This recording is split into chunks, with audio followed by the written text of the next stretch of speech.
ایک عظیم الشان ہمارے مجتہد گزرے ہیں کہ جن کا سرنیم ہی مجتہدی تھا، البتہ خاندانی سرنیم تھا، اور ان کے علاوہ بقیہ بظاہر ذکر نہیں ہے کہ ان کے خاندان میں اور بھی کوئی مجتہد رہا ہو سکتا ہے رہے ہوں، میرے علم میں نہیں ہے۔ شیخ جعفر مجتہدی بڑے عظیم الشان انسان گزرے ہیں، بڑے واقعات ہیں، اور شاید ممکن ہے کہ 2 دن کے بعد پھر ان کا ذکر آئے، اور اس موقع پر میں تھوڑی سی تفصیل میں ان کے بارے میں عرض کروں گا۔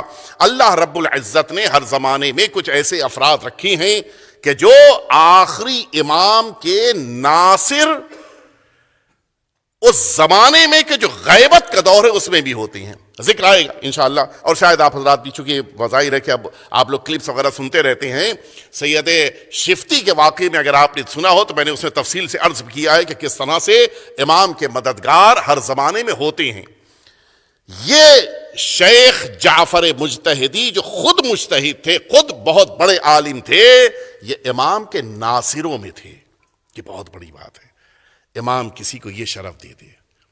ان کا عالم یہ تھا کہ جاتے تھے لوگوں کی مدد کرنے کے لیے، البتہ بہت سارے واقعات شاید مجھے موقع ملے گا تو عرض کروں گا، حتیٰ یہ جرمن تک گئے ہیں امام کے حکم سے لوگوں کی مشکلات کو دور کرنے کے لیے۔ کبھی موقع ملا اگر تو مہلت ملی عرض کروں گا۔ میں آج جو واقعہ عرض کر رہا ہوں آپ توجہ سے سنیں۔ ان کا عالم یہ تھا کہ یہ اپنے گھر میں مجلس رکھتے تھے، اہل بیت اطہار کی شہادت کی تاریخوں میں اپنے گھر مجلس ضرور رکھتے تھے۔ اور یہ بھی چونکہ میں 2 دن بعد پھر کہنے والا ہوں، آج پھر ایک جملہ کہہ دیتا ہوں کہ اپنے گھر کو بھی مجلسوں کے ذریعے سے حیات عطا کیجیے۔ زندگی ہمارے گھروں میں تب آئے گی کہ جب ذکر اہل بیت ہوگا۔ ہر ایک وہ 10 منٹ کی مجلس رکھے لیکن اپنے گھر میں ضرور مجلس رکھے، سال میں 1 دن ضرور اپنے گھر میں مجلس رکھے۔ شیخ جعفر مجتہدی کا عالم یہ تھا کہ وہ اپنے گھر میں، تبریز کے رہنے والے تھے لیکن یہ تہران میں قیام تھا اس زمانے میں، اپنے گھر میں مجلس رکھتے تھے، اور ایک خطیب تھے آغا برقعی، اچھے خطیب تھے، ان کو اپنے گھر بلاتے تھے اور وہ مجلس پڑھتے تھے۔ ہمیشہ کے ایک طریقہ کار تھا، اور ہوتا یہ تھا کہ مجلس پڑھتے تقریباً 30 منٹ، اور اس کے بعد نیچے جب آ کے بیٹھتے تھے چائے ہوتی تھی۔ چائے جس موقع پر پی رہے ہوتے تھے، شیخ جعفر مجتہدی جو خود مجتہد تھے، خود بہت بڑے عالم تھے، پھر وہ ایسے ہی لوگوں کے درمیان بیٹھے ہوتے تھے، لوگ بیٹھے ہیں، کوئی علمی بات شروع کرتے تھے، اور اس علمی بات میں احادیث اہل بیت اطہار کو اتنے اچھے انداز سے بیان کرتے تھے کہ خود ایک مفید درس بن جاتا تھا۔ یہ ہمیشہ ان کا طریقہ کار تھا۔ ایک دفعہ شیخ جعفر مجتہدی کے گھر میں مجلس ہو رہی تھی، اور یہی آغا برقعی جو مجلس پڑھ رہے تھے، مجلس کے مکمل ہونے کے بعد یہ جلدی سے انہوں نے چاہا کہ میں باہر نکل جاؤں، غیر اتنی دیر بیٹھے کہ چائے پئیں، چائے پی اور باہر نکلنے لگے۔ گیٹ کے اوپر یہ شیخ جعفر مجتہدی لوگوں کو خدا حافظ کرنے اور ریسیو کرنے کے لیے کھڑے ہوئے تھے، سوچا ان کو خدا حافظ کہہ لیں پھر نکل جائیں گے۔ آج نہیں بیٹھے، جبکہ ابھی شیخ جعفر مجتہدی آ کر بیٹھتے اور پھر وہ علمی گفتگو ہوتی اور اس کے بعد یہ سب جاتے۔ آج جلدی جا رہے تھے سید برقعی۔ شیخ جعفر مجتہدی نے جب ان کو دیکھا، کہا کہ سید بیٹھ جائیے، سید آپ بیٹھ جائیے، آپ ابھی نہ جائیے، کیوں جلدی کر رہے ہیں؟ آپ جو چاہتے ہیں وہ آپ کو مل جائے گا۔ نہیں متوجہ ہوئے، سید برقعی متوجہ نہیں ہوئے، ان کے احترام میں واپس آئے، پھر دوبارہ بیٹھے، اور پھر چائے لوگ لا کے پیش کی گئی، چائے پی، اور پھر جلدی سے جانا چاہا، پھر دروازے پہ پہنچے، پھر انہوں نے روکا، سید ابھی نہ جائیے، آپ جو چاہتے ہیں آپ کو مل جائے گا، آپ کیوں جلدی جانا چاہتے ہیں؟ یہ پھر ان کے احترام میں واپس آئے، پھر بیٹھ گئے۔ تیسری بار پھر جس موقع پر جانے لگے، پھر شیخ جعفر مجتہدی نے روکا اور اب صاف لفظوں میں کہا کہ آپ جس گاڑی کو حاصل کرنے کے لیے اس مجلس کے فرش سے جلدی جا رہی ہیں، اس کے لیے آپ جلدی نہ کریں، وہ گاڑی آپ کو ابھی ملنے والی ہے۔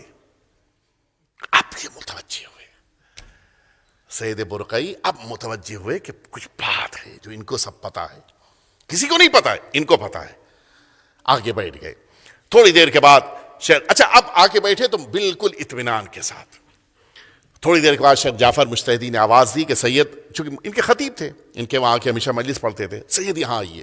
آئے ان کے پاس کہ یہ دیکھیے یہ چابی ہے گاڑی کی، 4 ویلر کی، یہ گاڑی کی چابی ہے، یہ گاڑی کی چابی لیجئے، اور کل فلاں جگہ چلے جائیے گا، یہ گاڑی کے سارے پیپرز آپ کے نام کر دیے جائیں گے۔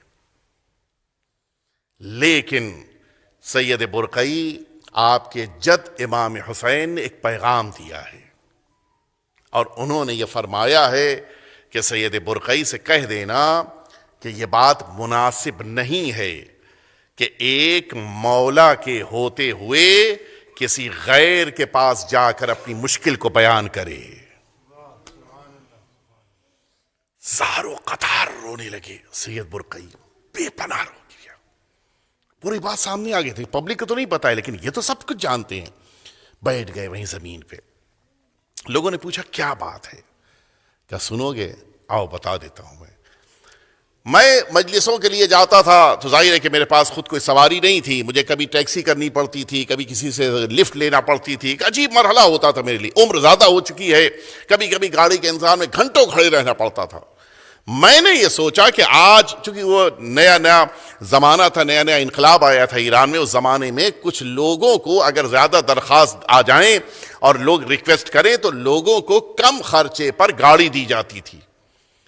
کچھ ایک خاص طریقہ کار ہوتا تھا کہ مثلاً اگر گاڑی کی قیمت مثلاً یہ ہے کہ 5 لاکھ کی ہے تو آپ مثلاً 50,000 ہی دے دیجئے اور آپ کو گاڑی دے دی جائے گی، بقیہ پیسہ گورنمنٹ دیتی تھی، بشرطے کہ آپ کی ضرورت کو گورنمنٹ سمجھ لے۔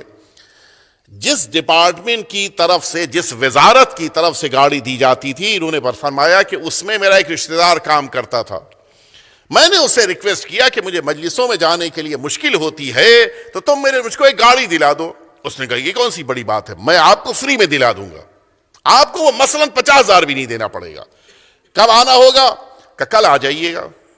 کل تو میں کہہ رہا ہوں کوئی تاریخ بتائی کہ فلاں تاریخ کو آ جائیے گا، اس دن میں آفس میں بیٹھا ہوں گا، آپ آ جائیے گا، آپ کا کام کر دوں گا۔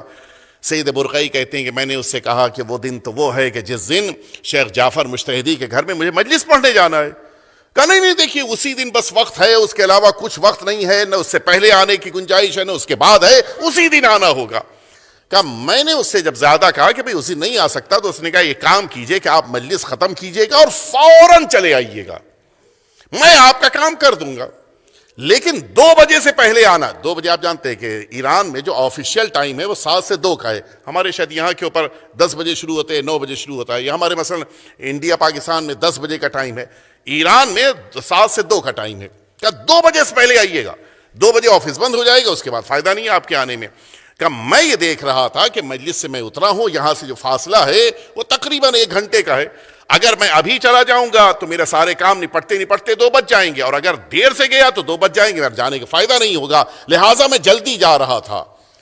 لیکن مجھے ساری فکر اسی بات کی ہے کہ جس کام کو مجھے اپنے آقا امام حسین سے کہنا تھا اس کام کو میں نے دوسروں سے کہا۔ میں نے اگر امام سے اپنی بات کہی ہوتی تو یہ گاڑی مجھے مل جاتی۔ امام نے دیا لیکن متوجہ کرا کے دیا۔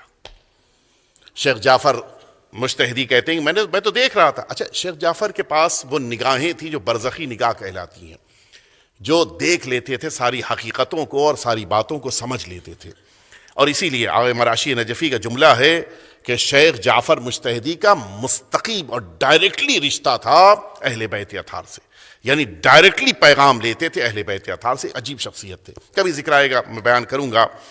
شیخ جعفر مجتہدی کہتے ہیں کہ میں دیکھ رہا تھا کہ وہ جوان اپنے گھر سے نکلا ہے، گاڑی میں بیٹھ چکا ہے اور وہ میرے طرف آ رہا ہے تاکہ یہ گاڑی مجھ کو دے اور امام حسین کے حکم سے میں یہ گاڑی سید برقعی کو عطا کروں۔ یہ ہے امام کا انتظام۔ ہمیں نہیں پتا چل پاتا ہم نے کب امام حسین سے کچھ مانگا کہ امام نے عطا نہ کیا ہو، کب ایسا ہوا ہے؟ ہم سوچتے بھی نہیں اور امام عطا کر دیتے ہیں۔ ہماری ضرورتوں کو امام سے بہتر کوئی نہیں جانتا، لہٰذا اگر ذرا سی بھی لغزش ہوتی ہے اہل بیت اطہار متوجہ کراتے، خاص طور سے امام حسین متوجہ کراتے ہیں۔